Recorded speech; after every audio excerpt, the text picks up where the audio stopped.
What does it actually take to start something of your own? And who do you need in your corner to get there? Today's episode is for anyone who's thought about building something beyond their day job and how mentorship can be the bridge between learning a skill and building a business.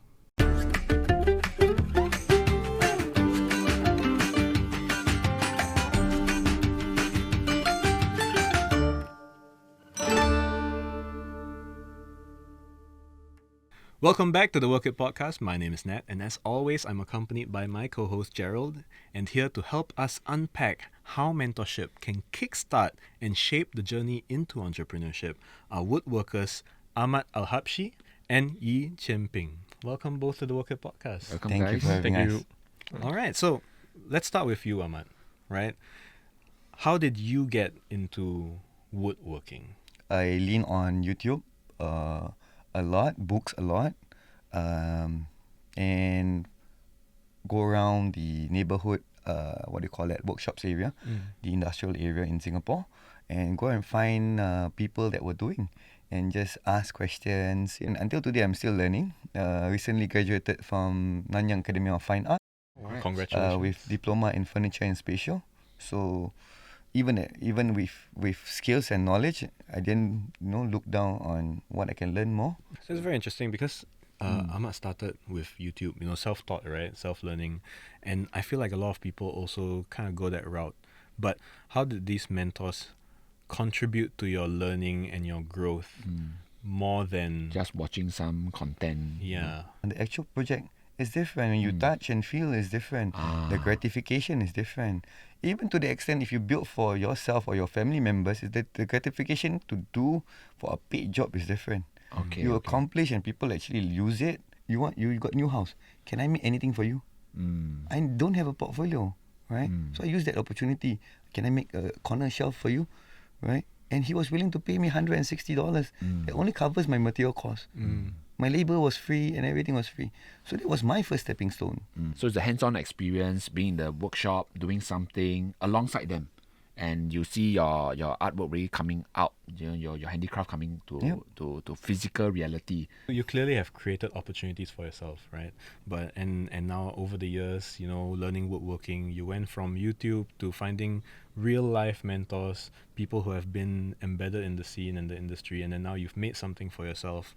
Beyond that, you've even took it upon yourself to find apprentices, to mentor other people to become woodworkers themselves. And that's where Chien Ping, you come in, right? So I kind of want to bring you into the conversation.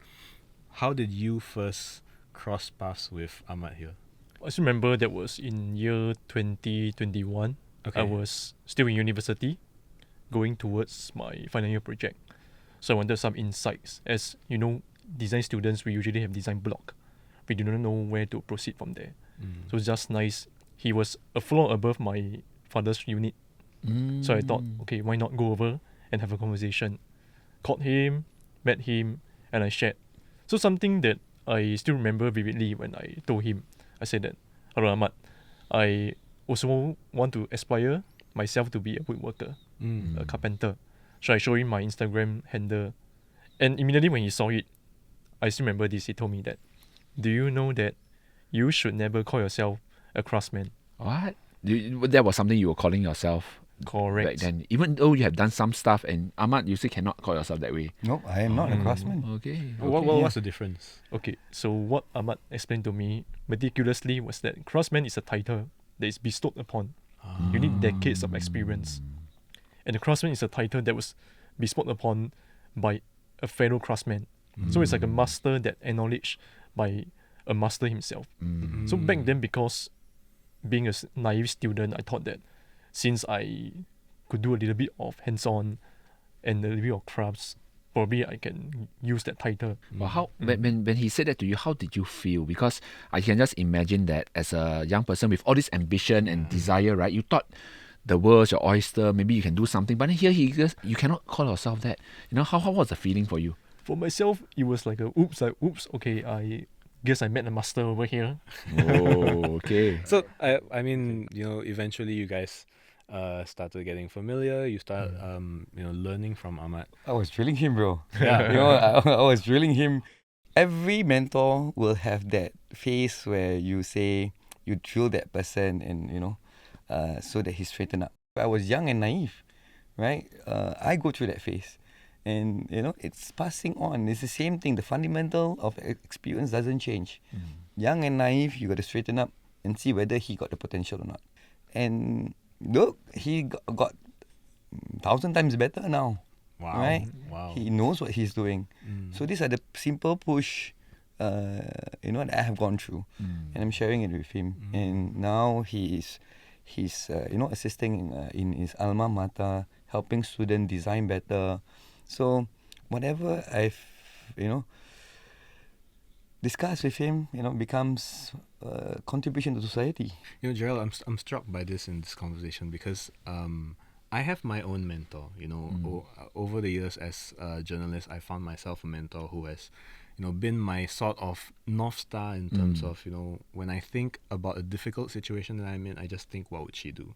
And how would she approach this situation? Almost to the point where, we don't really have to have that conversation where I ask, I just think, and then I'll update them later and then see whether I was right. Yes. But I have met a lot of people who don't know how to start looking for a mentor, right? So, Chien Ping, when you were looking for someone to train under or to gain experience from, how did you decide that Ahmad was the one that you wanted to learn from? More importantly is being able to communicate with each other. That's why I realized that based on how Ahmad shared with me. So we had a very long conversation. I think it was about 2 hours sitting down. That's where I realized that 2 hours summarized more than what I learned for 3 years in school. Wow. Honestly speaking, yes. Yeah, just trying to be straightforward and say that. That's why I realized that the insights that he gave to me, like what he'd been through to get to where he was, I thought that this is something. Because in school-wise, what we learned are very safe. Okay, 1 + 1 = 2. But what Ahmad told me is that 2 can also be 5 - 3, 10 divided by 5, which school doesn't really emphasize. Yeah. So Ahmad, because you got much more experience and helping someone like Chien Ping, right? I guess you have the answers, but how do you balance with letting them make their own mistakes? I encourage them to make mistakes, especially in woodworking. In my sector, it's a bit different. The more you make mistakes, the more you learn. And there's no real school about technical of woodworking in Singapore. We have that stigma as in the stigma that our founding fathers don't want our young generation to suffer like how they suffer. But then again, it doesn't create resilience. So for me, I will tell them, make the mistakes, learn, and then share with me. Me and Chien Ping, I still learn from him also. I can still learn from him. And when I share, it has to be two ways also. I still tell people that if you need apprenticeship, can ask me. Even today, on my website, design students, you can ask me for consultation. I give up my time. I put that on my website for consultation, 45 minutes. And I tell on my website, most past generation, students look for teacher, not teacher look for students. Right? That's fundamental. Don't change. You want something in life, go look. Don't, I don't know, wait lah, ask ChatGPT.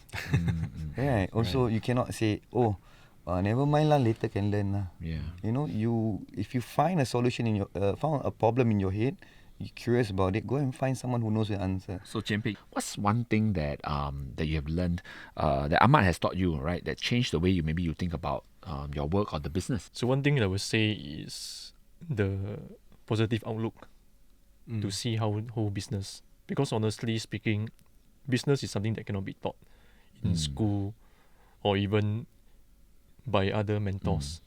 But what Ahmad told me was about the aspect of life, like how you want to learn from your life philosophy and input into your daily journey like this. Yeah. So towards my journey, he told me that things doesn't always go according to how you want it to be. So when things doesn't happen, just tie through it. Yeah. How did you use that advice in a certain business situation that you face? Sometimes sales might not be coming in consistently. Okay. And it's either I want to sit down there and wait, or I look for opportunity.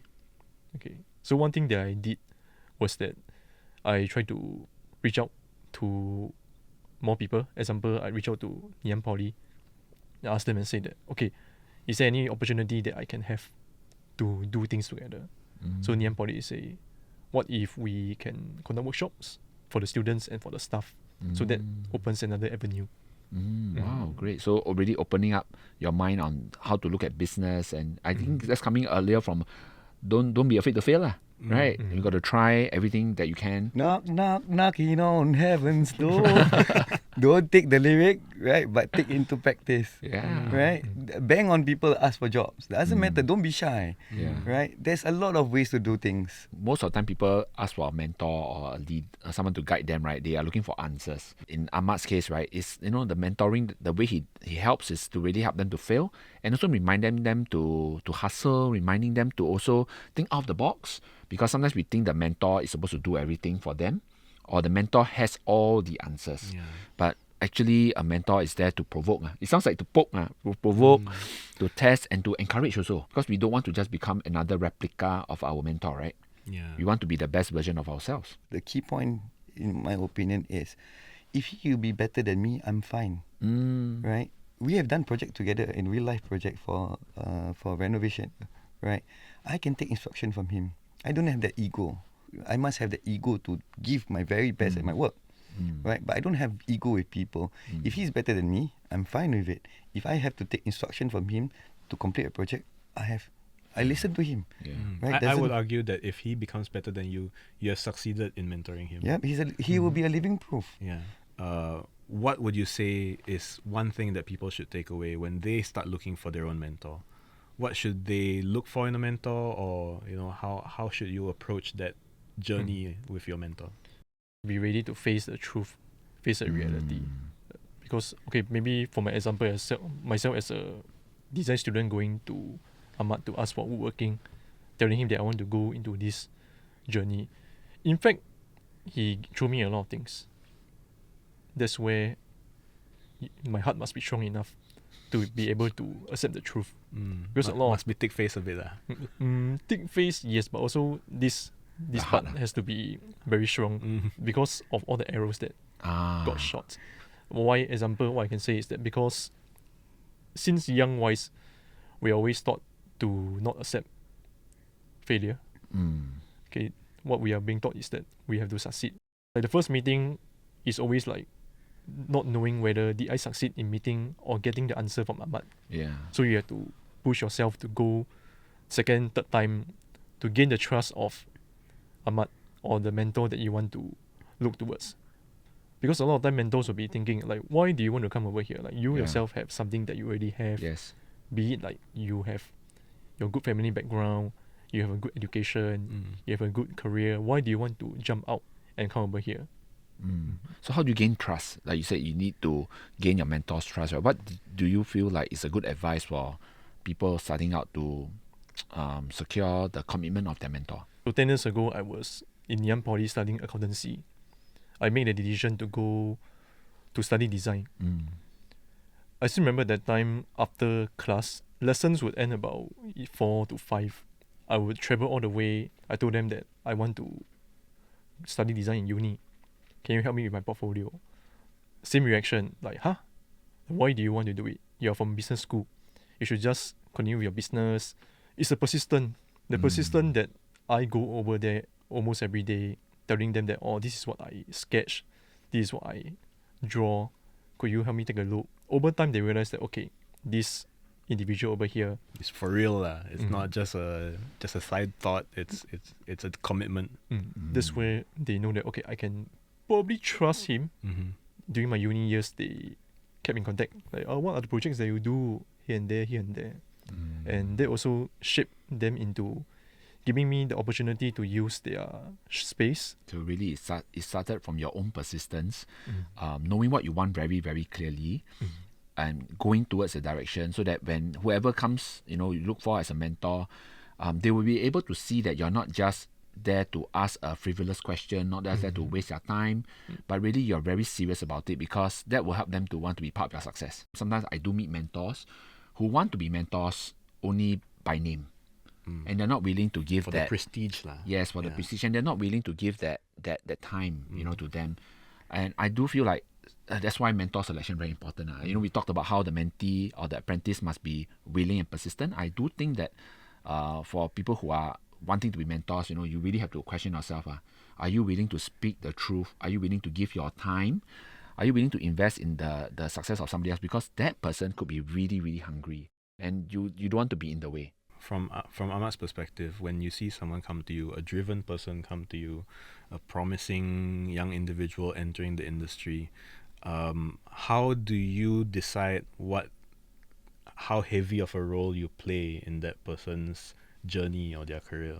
After listening to what Chien Ping said, right, in my head I was like, wow, I did train good men and women, Yeah. strong men and women with integrity, with talent and skills, that they can contribute to back to society, to help with their career. Oh, it makes my heart feel lighter now. I don't know whether to cry or to. Oh man, tears of joy. Yeah, it's You can cry if you want. so. I don't know. I don't have intentions to say that I'm a good mentor whatsoever, but I want him to be good and then have a better life. The intentions must be pure lah. And it applies to anybody who is working, Yes. in whatever field. Yes. Because doesn't mean you're in a desk job, you cannot find a mentor to help you get better at what you do, right? You just need to make sure that when you do approach that mentor, you don't come with just questions about how to do your job, how to do this certain task. You have to be driven and you have to show that drive to the mentor. And obviously you want to find someone like Ahmad lah. Yes, who's got good intentions, not just Yes. there to act like a mentor, but really invest, see himself as wanting himself or herself to want to do something good in your life. I think that's the pass down of the knowledge and experience there. Thank you so much, both of you, Thank you guys. for coming and sharing your story, and Thank you. for making the woodworking industry stronger with your mentorship. Hopefully, we're still working on it. Yeah. The work never ends. Yeah. So I hope everybody learned something from your story. Hopefully, thank you for watching, and yeah.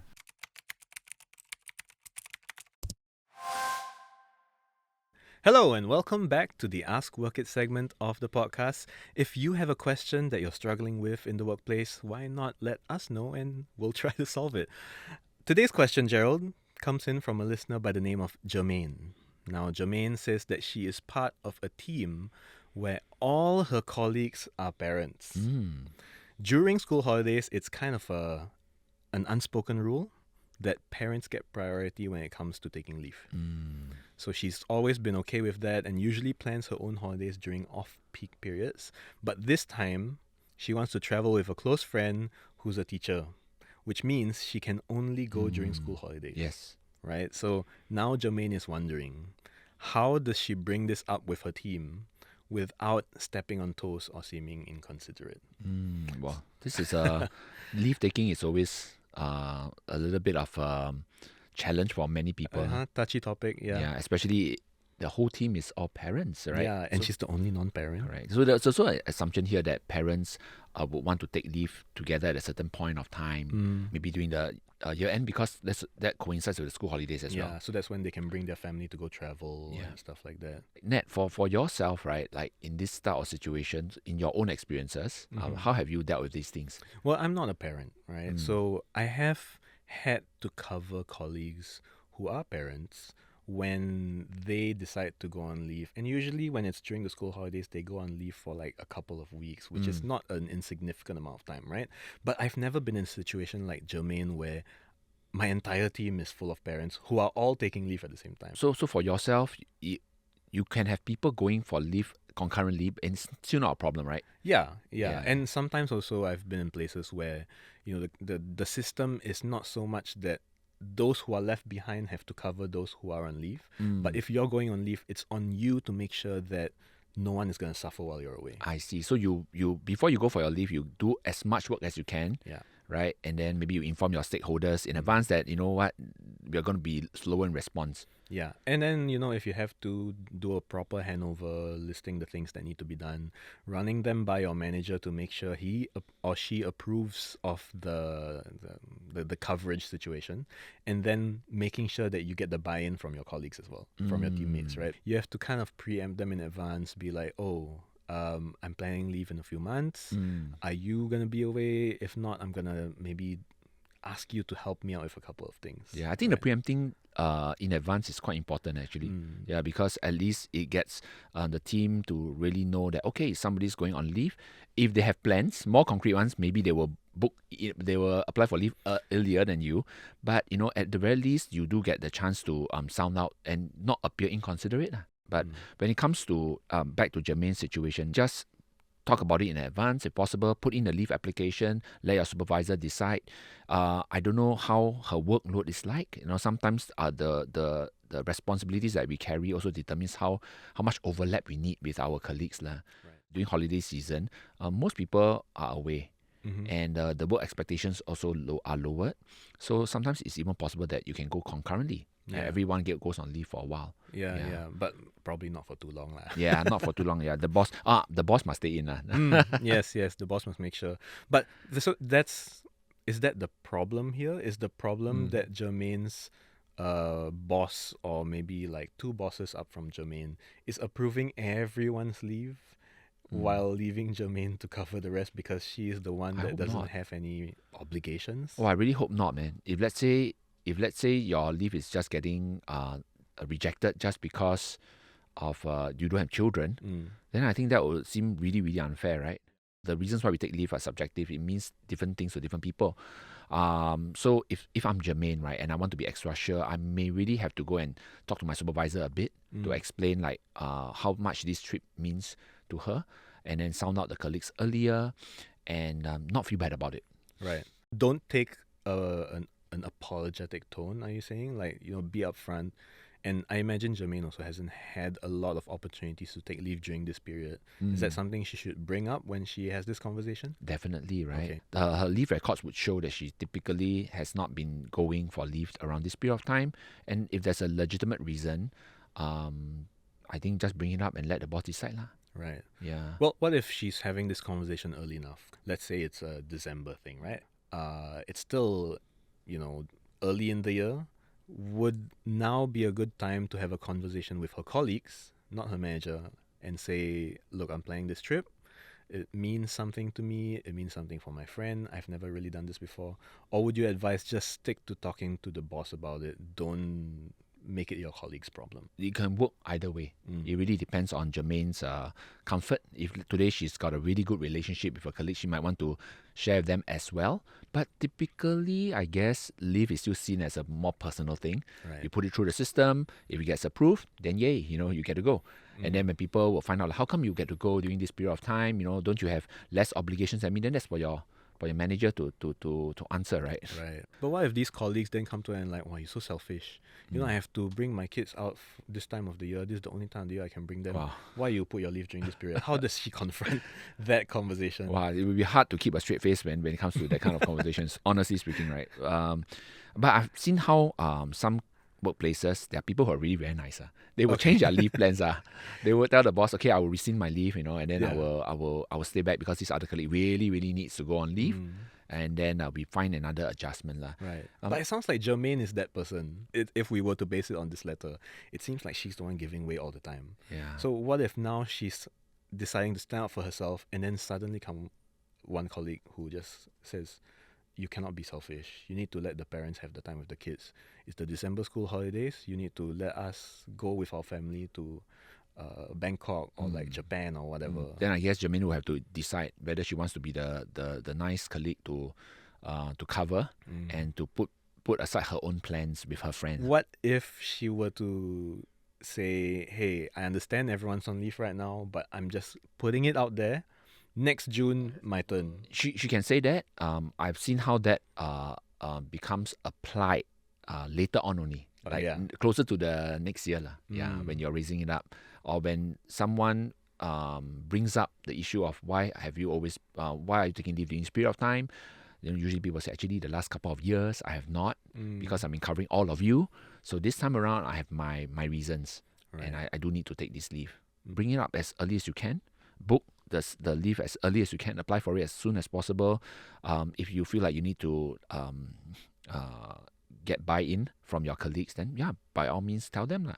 Some people would not want to though, because leave is seen as personal, and ultimately at the end of the day, we have the system of first come first serve to back us up. I've heard from friends Yes. where their bosses prioritize certain team members because they're closer to them. And when there's a clash of leave, the boss just decides like, oh, you know what, it's going to this person, your leave has been rejected, sorry, you're on shift that period, or you have this project to work on. They come out with reasons lah.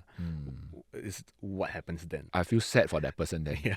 Like you always have to be the last priority for leave basis. And it doesn't seem really fair, does it? You must speak to the boss and tell the boss, it seems like, how come I'm always been deprioritized? Yeah. How come my leave never gets approved? And seem to be covering everybody else's work, right? Yeah. So I think a conversation like that could be useful. Maybe it's a blind spot for the boss. I don't know. Well, Jermaine, I hope you are able to take some leave, get a good break with your close friend. And I guess let us know if you manage to do it. Let us know where you're going. Share some pictures from your vacation. And if it doesn't work, maybe it's time to have a difficult conversation with your boss or your colleagues so that next time you're not always covering for everybody else while they're away. And if all of you listening or watching have ever come into a similar situation like this before, why not just write to us, share your stories with us. Or if you have other problems, we could also help you work through it. Write to us at cnapodcast@mediacorp.com.sg. I'm Gerald. And I'm Nat. Remember, a good team should make space for everyone's life.